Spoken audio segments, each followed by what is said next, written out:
I'm taking a break, taking a tea break. It was super windy last night. Oh my God. Everything was blowing around out here. It was pretty scary. I woke up at 3 a.m. and I was like, oh my God. Like the trees were banging against the house, and it was just some real weird stuff over here. My daughter said in the area she lives in it wasn't as bad, but it was pretty bad over here. Um, since I've stopped to take a break, I gotta do a lot of cleaning. I gotta clean that table off. I gotta do dusting. I need to clean my marble table over there off, where the pictures are, with that cleaner, disinfectant. It takes a minute to pull everything off and just take my time doing it. So I'm taking a break. I'm gonna make it slow, since I got one room already done today, except for mopping. I probably won't mop until tomorrow.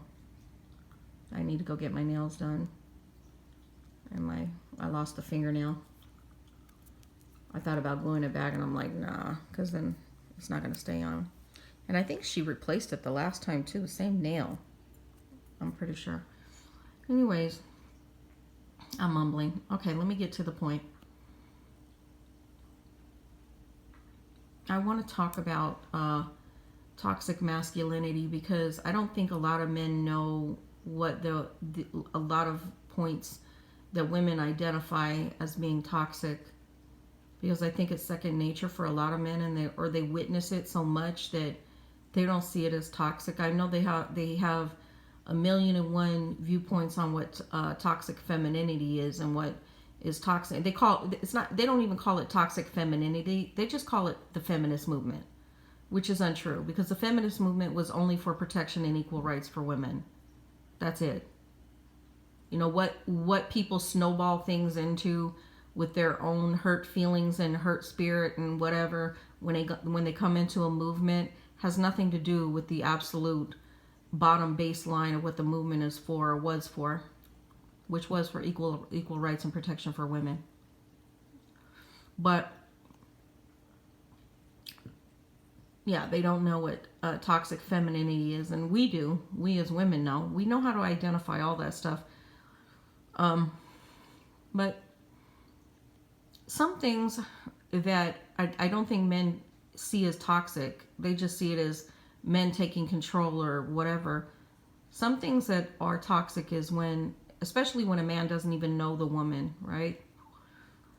She's not a part of his family. She's not a part of his group, his tribe, or whatever the case may be. And he doesn't respect her things, nothing about her, okay? So maybe he's the type of man that will respect his wife or respect his mother, but when he goes out into other communities, he doesn't respect the women in the other communities. He doesn't afford those type of women the same type of respect that he would give to his own mother or his own wife, the mother of his children. Okay, and sometimes certain men that are toxic won't even afford their own wives or mother any kind of respect. But things they might do.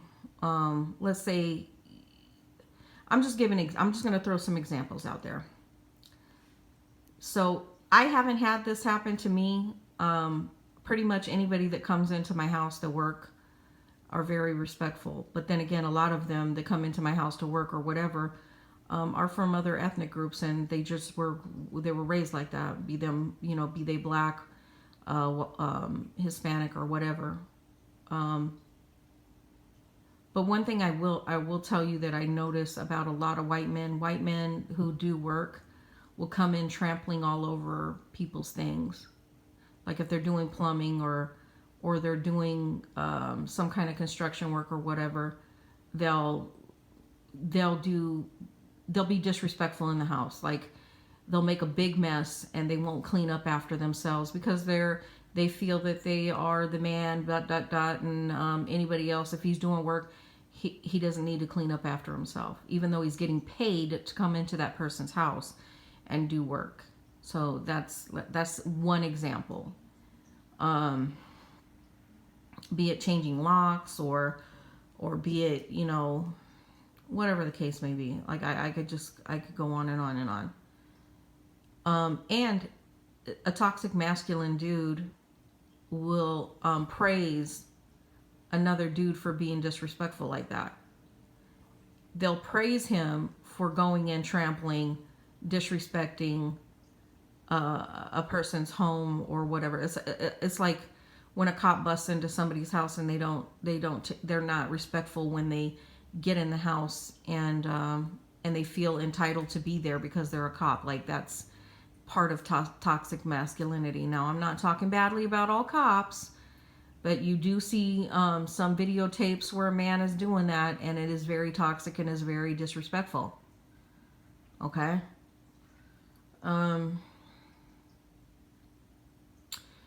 Cheating somebody because you think they're weaker sex, or if they're another race from you and you think that they're weaker than you, and you cheat them out of money, or you don't ask for an honest wage and you're gouging them, that's disrespectful. That's toxic. That's a form of toxic masculinity.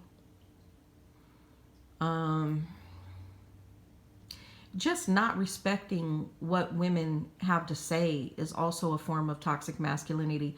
To make it seem like women should never have input in how to build a community, a nation, and not have input because they're men and women are women, and they think that women don't have the right to do that, which is what this regime that's coming in, that we're under the Trump administration.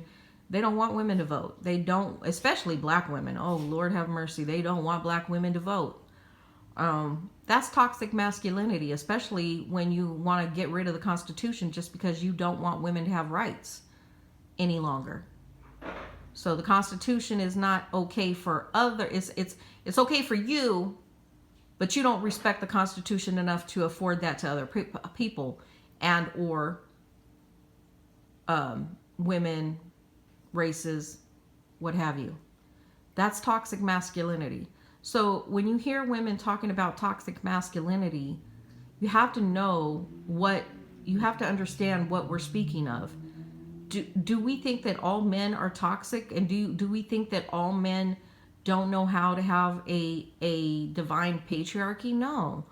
I know divine masculine men who know how or could run a divine masculine patriarchy. Are we under a divine masculine patriarchy? Absolutely not. Are we trying to get out of that toxicity? In some ways, yes. In some ways, no. I don't think people are really paying attention to what that toxicity spillover is doing. So when you hear black men talking about black women and blaming black women for every woe in the world, well, white men are doing that when it comes to the feminist movement, right? They're like, oh, this feminist movement is taking women out of the household, making women not want to be mothers. That's a lie. Because in the feminist movement, when I go to the get-togethers in the feminist movement, you have women that are been married for 30, 40, 50 years, and they're elderly couples, and their husbands are with them at the feminist movement. They've had kids. That's not what's taking women out of the house. Abusive, toxic men are why women don't want to stay in households. Abusive, toxic men are why women are choosing not to have those men's children. Abusive, toxic men are why women have to go into the workforce in the first place, because it was a time when women couldn't make money for themselves, and now that women actually have gotten to the point where they can make a living and support themselves, why would a woman choose to be back in a relationship with somebody that is abusive?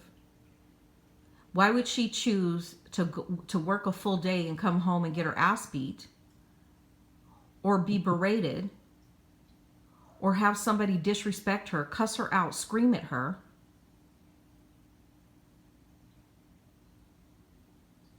And I know men just like that.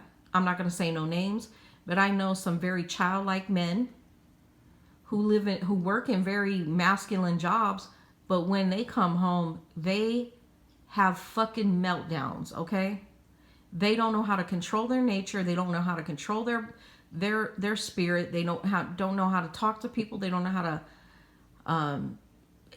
have a normal conversation with somebody without berating them, being disrespectful, calling them names or what have you. They don't have that ability. So if they don't have that ability, why would a woman choose to be in a relationship with like that? Why would you choose to be in a place of turmoil when the world is turmoil enough, right? So a woman goes out and she works her job, she brings home her money, and then she comes home and she's disrespected in her own home. Who would choose that? But toxic masculinity doesn't know how to identify itself, and everybody else is to blame when it comes. And when these men talk about women and accountability, right? But they never talk about their own accountability for why things transpire.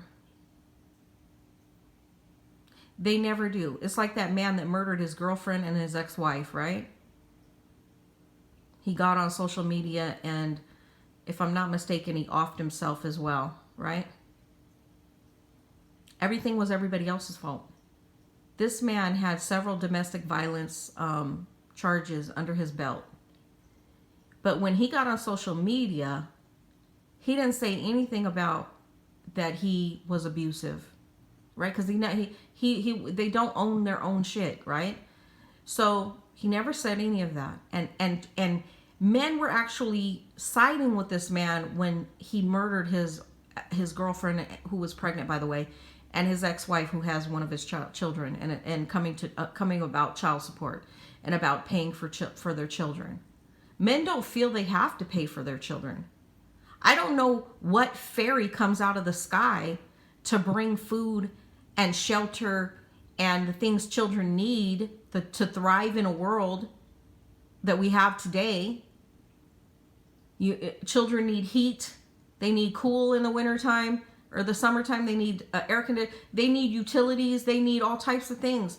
But I don't know where these men think that stuff just falls out of the sky and that nobody has to pay for that. Women, they're used to, this is the thing, they're used to the women that do work paying for everything for the children. A lot of them. That's toxic masculinity.